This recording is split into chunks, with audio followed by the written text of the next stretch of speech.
Après le monde 2.0, on vient au bon vieux papier. La revue de presse avec Théo Ampillac. Bonjour. Bonjour Jean-Marie, bonjour à tous. À la une de la presse ce matin dans vos kiosques, la méthode Barnier dévoilée sous toutes ses coutures, avec notamment une interview fleuve du Premier ministre. Oui. C'est dans le Parisien aujourd'hui en France. Exactement, Barnier qui se dévoile sous un nouveau visage. On voit un Michel Barnier proche des Français.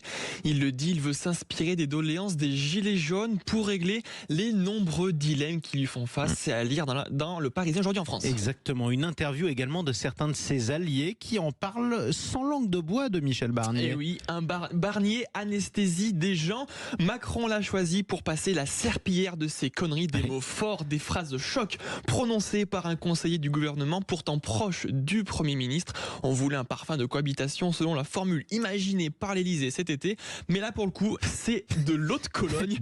C'est ça, et heureusement d'autres alliés sont plus cléments avec le Premier ministre qui lui ont trouvé un surnom. Ce surnom c'est Babar. Jean-Marie, oui, c'est pas une blague. Ils appellent Michel Barnier est surnommé Babar. Exactement. Alors le proche conseiller lui dit, comme le roi des éléphants, Barnier c'est un mec hyper solide qui garde toujours son calme, qu'on respecte et qui rassure malgré le costume un peu trop large. Ah bon, c'est charmant, c'est gentil. Bon, c'est noté en tout cas.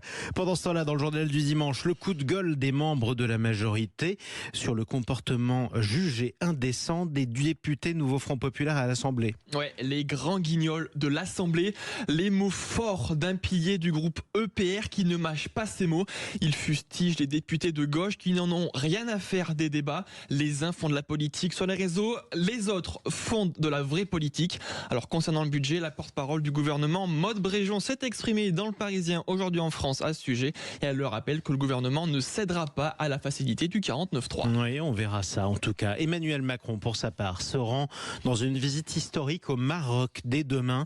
À cette occasion, la tribune du dimanche interviewe le ministre des Affaires étrangères Jean-Noël Barrot qui mise beaucoup sur cette visite d'État. Ouais, et dès le début de son interview, le ministre plante le décor. Nous plaçons la barre très haute dans de nombreux domaines, l'énergie, l'industrie, les mobilités. Il faut le dire qu'après plusieurs années de tension, les attentes sont grandes autour de deux sujets qui sont l'immigration et les OQTF. Il le rappelle, nous devons nous abstenir d'aborder cette question sous l'angle de la transaction car par le passé, ça n'a pas eu l'effet escompté. Justement, tout à l'heure, on reviendra avec vous, Jean-Marie, sur le sujet, sur le déplacement d'Emmanuel Macron au Maroc avec votre invité. Ça sera à 9h. Oui, Abdelatif Benazi, légende du 15 de France qui sera dans la délégation. Il est aussi candidat à la présidence de World Rugby. Merci beaucoup Théo Ampillac.